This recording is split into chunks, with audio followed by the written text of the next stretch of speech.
Assalamualaikum warahmatullahi wabarakatuh. Bismillahirrahmanirrahim. Alhamdulillahi rabbil alamin. Allahumma salli ala Muhammad wa ala ali Muhammad kama sallaita ala Ibrahim wa ala ali Ibrahim innaka Hamidum Majid. Wa barik ala Muhammad wa ala ali Muhammad kama barakta ala Ibrahim wa ala ali Ibrahim innaka Hamidum Majid. Amma ba'du, usikum menafsi bitaqwallah faqad fazal muttaqun. Bapak-bapak dan ibu-ibu yang dimuliakan Allah, marilah kita bersyukur kepada Allah Subhanahu wa taala yang dengan rahmatnya insyaallah kita sebentar lagi sampai di bulan Ramadan, yang insyaallah pada hari Kamis yang akan datang. Mudah-mudahan dengan kita bersyukur atas karunia Allah ini, Allah berkenan memberi kita kemampuan untuk dapat melaksanakan ibadah Ramadan tahun ini lebih baik daripada tahun-tahun yang telah berlalu. Amin ya rabbal alamin. Hadirin yang dimuliakan Allah, melanjutkan perbincangan kita tentang niat. Dari apa yang disampaikan oleh Ibnu Taimiyah tentang niat, bahwa pokok utama dalam niat itu adalah untuk mentaati perintah Allah. Karena itu di dalam hadis yang diriwayatkan oleh Imam At-Tirmidzi, Rasul menyebutkan orang ada yang diberi ilmu dan harta, lalu dia menggunakan ilmu dan hartanya itu untuk taat kepada Allah. Jadi bahasanya taat. Ketika bahasanya taat seperti itu, maka agar orang bisa tahu apakah dia taat atau tidak taat dari keinginan melakukan perbuatan tersebut yang ada di dalam hatinya, maka menurut Ibnu Taimiyah dan juga itu sesuai dengan yang ditetapkan oleh ketarjihan, niat itu tidak ada tuntunannya untuk diucapkan. Karena yang paling pokok dasar niat itu adalah keinginan di hati untuk taat kepada Allah. Sehingga menurut Ibnu Taimiyah dan apa yang telah ditelusuri oleh ketarjihan, tidak pernah ada hadis yang menyebutkan Nabi mengucapkan niat itu. Kenapa di Indonesia banyak orang mengucapkan niat, entah dengan bahasa Indonesia, entah dengan bahasa Arab? Karena di Indonesia banyak yang mengikuti pendapat Imam Asy-Syafi'i. Memang Imam Asy-Syafi'i mengatakan, tapi beliau tidak mengatakan sunat, beliau mengatakan lebih baik diucapkan supaya hati betul-betul mantap. Hanya saja bahasa yang dipakai Imam Asy-Syafi'i bahasa Arab, karena beliau orang Mekah. Mestinya kalau mau diindonesiakan semua. Umpamanya beliau mengajarkan seperti berniat puasa, nawaitu shauma lillahi ta'ala, aku berniat puasa lillah. Cuma lillah itu di Indonesia kan karena Allah. Padahal kalau terjemahan aslinya lillahi ta'ala itu untuk mentaati Allah. Ini pendapat Imam Asy-Syafi'i. Karena itu beliau mengatakan tidak sunat, tetapi menurut beliau bagus saja diucapkan supaya hati mantap. Nah, tarjih memandang karena Nabi tidak ada mengajarkan, Nabi tidak ada mengucapkan, sehingga tidak ada sunnahnya, dan itu juga diakui oleh Imam Asy-Syafi'i. Maka menurut tarjih, ketika Nabi tidak mengajarkan, Nabi tidak mengucapkan, lebih baik tidak diucapkan. Kenapa? Karena dasar niat itu taat kepada Allah dan berarti juga taat kepada Rasul. Sebab Allah Subhanahu wa taala berfirman, "A'udzubillahi minasyaitonirrajim. May yuti'ir rasula faqad ata'a Allah." Siapa yang taat kepada Rasul berarti dia taat kepada Allah. Jadi dasar tarjih seperti itu. Kalau Rasul tidak melakukan, maka yang ditaati adalah tidak melakukan. Hadirin yang dimuliakan Allah. Lalu supaya orang bisa tahu apakah niat di hatinya itu sudah betul-betul mentaati Allah atau bukan, ada dua ukuran yang disebutkan oleh Ibnu Taimiyah dari hadis-hadis yang beliau sadur itu. Yang pertama adalah dari bahasa hadis riwayat Imam Al-Bukhari, siapa yang sangat ingin melakukan suatu perbuatan baik dan dia tidak jadi melakukannya, tetap Allah mencatatkan kebaikan itu pada catatan amalnya. Ada yang menerjemahkan dicatatkan satu pahala, tapi kalau bahasa hadisnya ini bukan pahala. Hadisnya ini menyebutkan tetap dicatat Allah perbuatan yang tidak jadi dilakukannya itu. Karena itu seperti yang pernah ulun sampaikan, orang mendapat kewajiban haji, lalu dia mendaftar, kemudian karena antriannya terlalu panjang 65 tahun, dia kemudian tidak sempat mengerjakan karena meninggal dunia atau sudah karena terlalu uzur. Maka menurut bahasa hadis riwayat Al-Bukhari tadi, Allah tetap mencatat di catatan amalnya dia berhaji. Jadi bukan satu pahala haji, tapi yang dicatat dia berhaji, sekalipun dia tidak jadi berhaji. Karena itu kalau yang ulun tahu, hendaknya orang yang sudah mendaftar atau akan mendaftar, ketika diberitahu menunggunya 65 tahun, tidak usah kalau kayak itu ada jadi aku berumrah saja, karena tidak ada diperintahkan berumrah. Khawatir umrahnya tidak dicatat. Kenapa? Karena tadi dasarnya menurut Nabi, siapa yang ingin berbuat hasanah, perbuatan baik.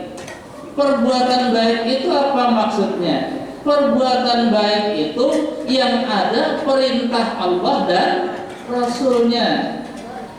Sebab istilah perbuatan baik ini ada yang menurut Allah dan Rasulnya, ada juga yang menurut manusia. Ada yang menurut manusia ini baik. Contohnya, mohon maaf, mudah-mudahan pian-pian tidak tersinggung. Ketika ulun berhaji di tahun 2012 ikut jamaah Jogja, di pondokan itu karena masih menunggu lebih 1 minggu untuk wukuf ke Arafah, banyak di masa menunggu ke Arafah itu jamaah hajinya berumrah sebelum ke Arafah. Kenapa? Ya pasti mereka melakukan umrah itu karena menganggap berumrah itu baik. Sekarang yang patut mestinya kita pertanyakan, betulkah itu baik menurut Allah dan Rasulnya? Hadis yang menceritakan tentang bagaimana Nabi berhaji, hadisnya diriwayatkan tidak hanya oleh Imam Al-Bukhari, tapi banyak sekali perawi hadis. Nabi sesampainya di Mekah sekitar hari ke-5 atau ke-6 Dzulhijjah, dan Nabi ke Arafahnya pada sore hari ke-8. Sore hari ke-8. Dan tidak ada satupun yang menyebutkan Nabi ataupun sahabat selama menunggu untuk wukuf pada hari ke-8 menuju Mina itu Nabi berumrah. Sahabat pun tidak ada diberitakan berumrah. Jadi tidak ada tuntunannya. Yang kedua, semua ulama sepakat, ini gaya tarjih begitu, tidak hanya dari memahami hadis, tapi juga tarjih senantiasa melihat apa pendapat para ulama. Ternyata hampir semua ulama mengatakan orang yang berumrah di bulan haji. Bulan haji itu dari 1 Syawal sampai 10 Dzulhijjah. Berumrah, arti berumrah itu dia ke miqat, lalu tawaf, kemudian sa'i, kemudian bercukur. Bercukurnya itu yang menunjukkan dia berumrah. Maka kalau dia bukan penduduk Mekah, dia harus melengkapi manasiknya itu dengan menyembelih kambing. Karena yang dilakukannya ini ketika kemudian pada tanggal 9 Dzulhijjah atau 8 Dzulhijjah dia berwukuf, maka orang ini namanya berhaji tamattu. Jadi ada dua dasar bahwa berumrah sebelum wukuf itu tidak merupakan hasanah menurut Allah dan Rasulnya. Pertama, karena Nabi tidak pernah melakukan, Nabi tidak pernah membolehkan, apalagi menyuruh. Yang kedua, bahwa orang yang berumrah sebelum wukuf ke Arafah maka melengkapi manasik hajinya itu dia harus menyembelih kambing. Ada yang menghitung kalau umrahnya 10 kali berarti kambingnya juga 10 ekor. Harga kambing 400 rial kali 10 4.000 Riyal.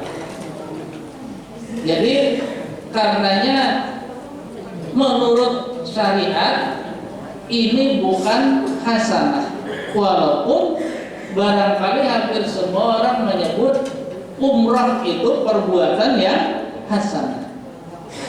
Tetapi ketika umrahnya di bulan haji sebelum wukuf ternyata tidak ada tuntunan. Ini sebuah contoh. Jadi karenanya ukuran pertama bahwa dia berniat betul untuk mentaati Allah itu, dia harus tahu yang dilakukan ini perbuatan hasanah atau bukan hasanah. Yang ukuran hasanah tadi apabila ada tuntunannya dari Allah dan Rasulnya, agar yang disebut hasanah itu bukan hasanah menurut dirinya sendiri, tetapi hasanah menurut Allah dan Rasulnya. Ini ukuran yang pertama.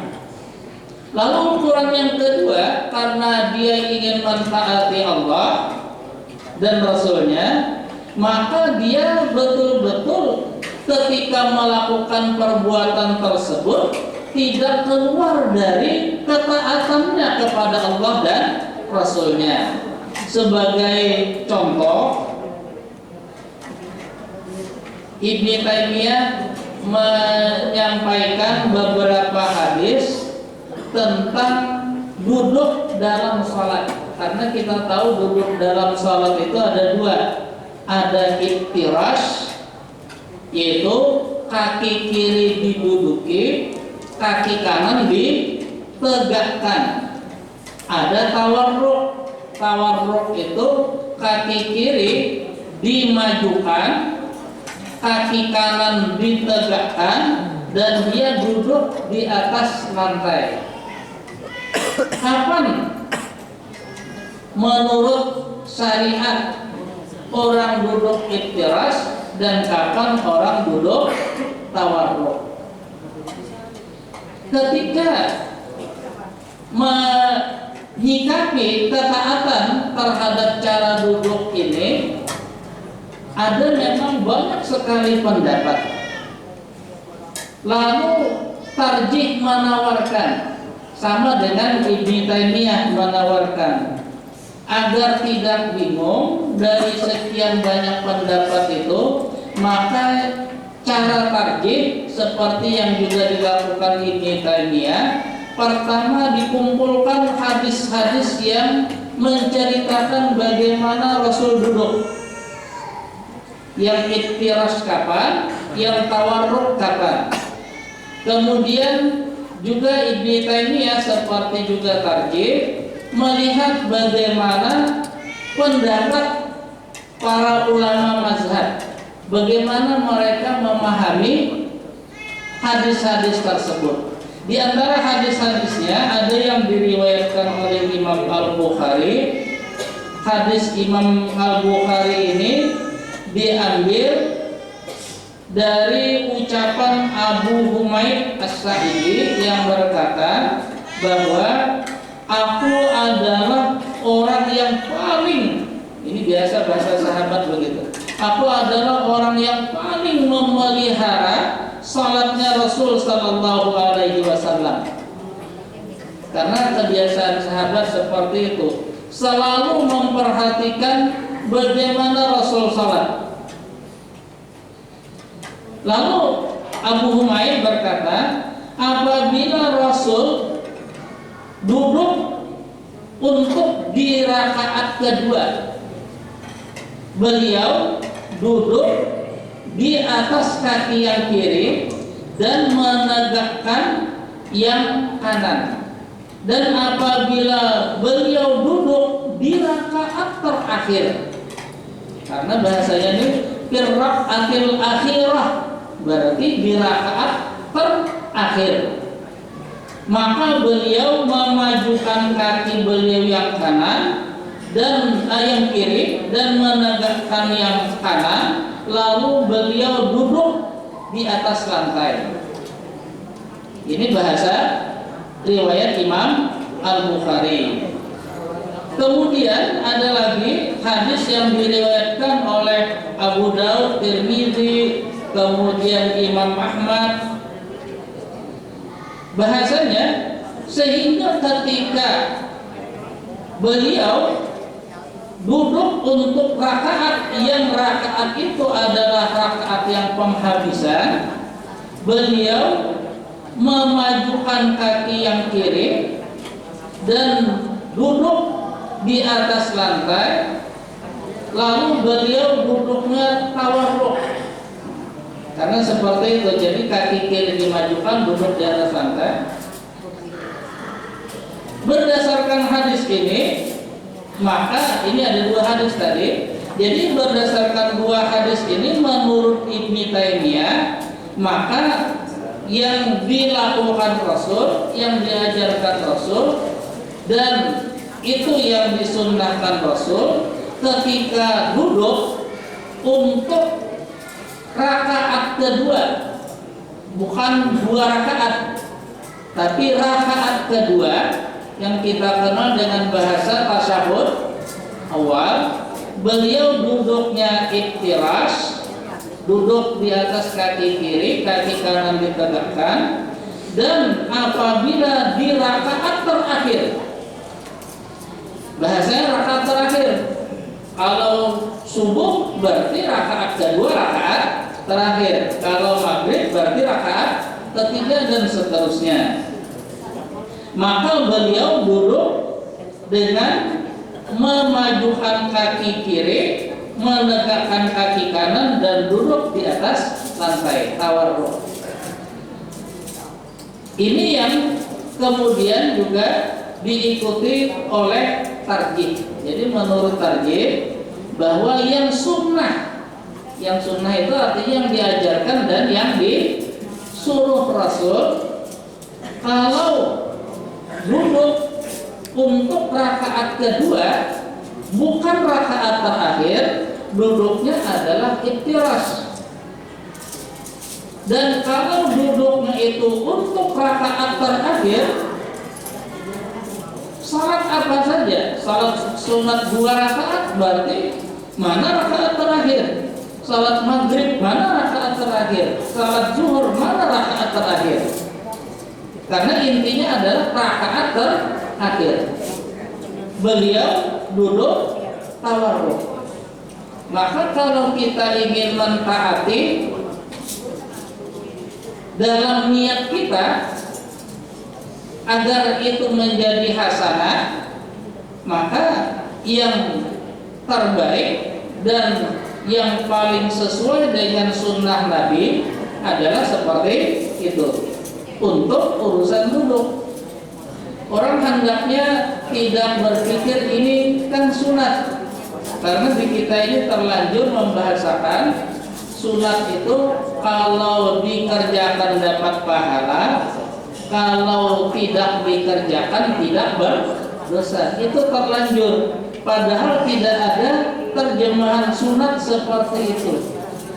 Karena yang namanya sunat itu artinya adalah yang selalu dilakukan oleh Rasul.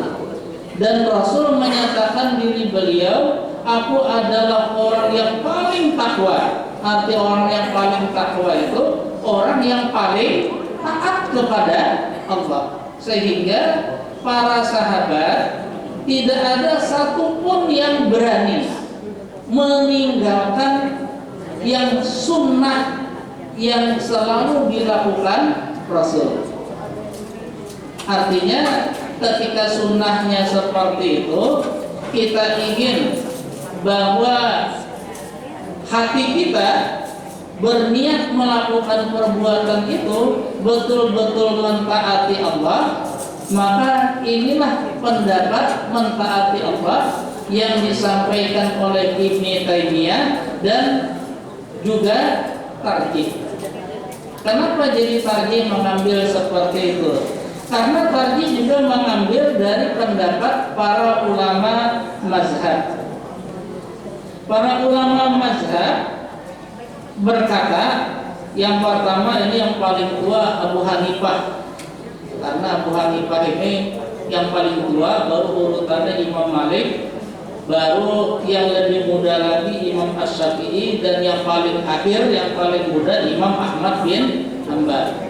Abu Hanifah mengatakan, memahami tuntunan Rasul tadi, bahwa kata beliau tawarruk untuk perempuan itu adalah bagus, baik di rakaat kedua atau rakaat terakhir. Ini untuk ibu-ibu menurut pendapat Abu Hanifah. Adapun untuk laki-laki, menurut Abu Hanifah adalah iftirash di rakaat kedua dan tawarruk di rakaat terakhir. Ini sunnahnya menurut pendapat Abu Hanifah. Jadi dibedakan oleh beliau cara duduk antara bapak-bapak dan ibu-ibu.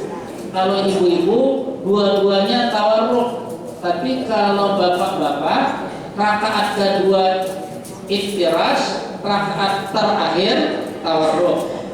Kemudian menurut Imam Malik bahwa untuk duduk rakaat terakhir itu adalah tawarruk, karena hadisnya seperti itu. Dan ciri khas Imam Malik ini untuk sekedar kita ketahui, beliau lebih banyak mengikuti apa yang biasa dilakukan oleh orang Madinah, karena Imam Malik tinggal di Madinah. Jadi apa yang menjadi kebiasaan sholat masyarakat Madinah, maka itulah yang beliau jadikan pendapat. Jadi artinya yang beliau tahu, orang Madinah sejak dahulu apabila duduk di rakaat terakhir, baik sholat 2 rakaat atau 3 atau 4, adalah selalu tawarruk, tidak ada ihtiras. Nah, kalau menurut Imam Asy-Syafi'i, yang sunnah itu adalah duduk di rakaat kedua ihtiras, ini Imam Asy-Syafi'i, dan di rakaat terakhir tawarruk. Adapun Imam Ahmad bin Hanbal menyebutkan sama, duduk di rakaat kedua itu iftiras, di rakaat terakhir tawarruk. Artinya dari 4 mazhab ini semua mengatakan bahwa di rakaat kedua itu adalah iftiras, dan di rakaat terakhir itu tawarruk. Jadi bahasanya seperti itu. Di rakaat kedua iftiras, di rakaat terakhir tawarruk.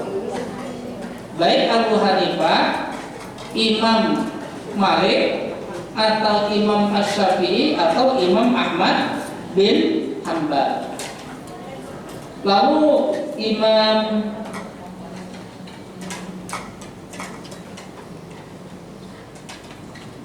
Ahmad bin Hanbal ini menambahkan supaya kita tidak bingung, karena di Makkah itu umumnya mengikuti pendapat Imam Ahmad bin Hanbal. Agar nanti kalau yang berhaji tidak bingung kenapa orang Makkah seperti ini. Sebab ada memang sebagian orang Indonesia ada yang berkiblat kepada apa yang dilakukan orang di Makkah, padahal itu bukan fikih. Jadi supaya tidak bingung, menurut Imam Ahmad bin Hanbal, untuk ibu-ibu khusus ini, apabila duduk baik antara 2 sujud, atau duduk rakaat kedua tasyahud awal, atau duduk untuk rakaat terakhir, itu yang terbaik menurut Imam Ahmad bin Hanbal adalah duduknya bersila. Kita mungkin bingung karena ulun pernah melihat di Makkah itu orang Arab duduknya bersila, tapi ibu-ibu. Nah itu. Jadi ini adalah pendapat dari Imam Ahmad bin Hanbal.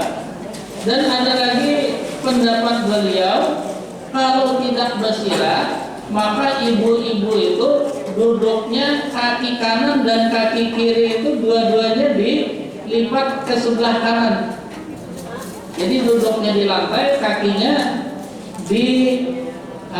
diletakkan di sebelah kanan. Namanya ini sadlun. Karena menurut Imam Ahmad bin Hanbal, Aisyah sering duduk seperti itu. Ini menurut hadis yang sampai kepada Imam Ahmad bin Hanbal. Nah, bapak-bapak dan ibu-ibu yang dimuliakan Allah, ini tentang masalah duduk dalam salat. Hendaknya tadi sekali lagi kita tidak berpikir ini urusan sunat, tetapi ini adalah urusan ketaatan kepada Allah dan Rasulnya. Maka kalau kita ingin nanti tidak lagi ditanya oleh Allah tentang niat di hati kita, ketika di hati kita ingin taat kepada Allah, maka hendaknya apa yang dilakukan itu betul-betul sesuai dengan petunjuk Allah dan Rasulnya, baik yang hukumnya wajib atau yang hukumnya sunat, betul-betul semuanya sesuai dengan petunjuk Rasul. Dan ketika terhadap hal itu ada beberapa pendapat, maka tarjih menawarkan ini pendapat menurut ketarjihan, dan insya Allah pendapat menurut ketarjihan itu sejauh yang ulun tahu lebih meyakinkan. Kenapa? Karena di beberapa negara Islam yang ulun tahu itu, khususnya seperti di Arab Saudi dan di Mesir, selalu menggunakan kata-kata ini yang lebih rajih. Rajih itu sama dengan tarjih. Rajih itu hasil tarjih. Jadi mentarjih itu artinya mencari mana yang lebih meyakinkan. Makanya seperti tadi, kenapa tarjih memilih duduk antara dua sujud, duduk rakaat kedua dengan iftirash dan rakaat terakhir dengan tawarruk? Karena pertama, hadis-hadisnya banyak menyebutkan seperti itu, bahasanya sangat jelas. Kemudian juga para ulama ternyata semua mengatakan seperti itu. Maka kalau sudah hadisnya begitu, para ulama mengatakan seperti itu, itulah yang lebih meyakinkan. Dan sekali lagi, tarjih tidak menyalahkan pendapat yang lain. Karena arti tarjih itu bukan membenarkan satu pendapat, menyalahkan yang lain, bukan. Tarjih itu adalah mencarikan mana yang lebih meyakinkan. Hadirin yang dimuliakan Allah, maka kalau kita ingin betul-betul niat di hati kita mentaati Allah Subhanahu wa taala dan Rasulnya, kalau menurut boleh saran seperti yang disebutkan Ibnu Taimiyah dan ketarjihan tadi, insya Allah itu akan lebih meyakinkan dan insya Allah tidak mempersulit kita di akhirat nanti. Mudah-mudahan ini ada manfaatnya bagi kita semua. Salah dan khilaf mohon dimaafkan. Subhanakallahumma wa bihamdika asyhadu an la ilaha illa anta astaghfiruka wa atubu ilaik. Assalamualaikum warahmatullahi wabarakatuh.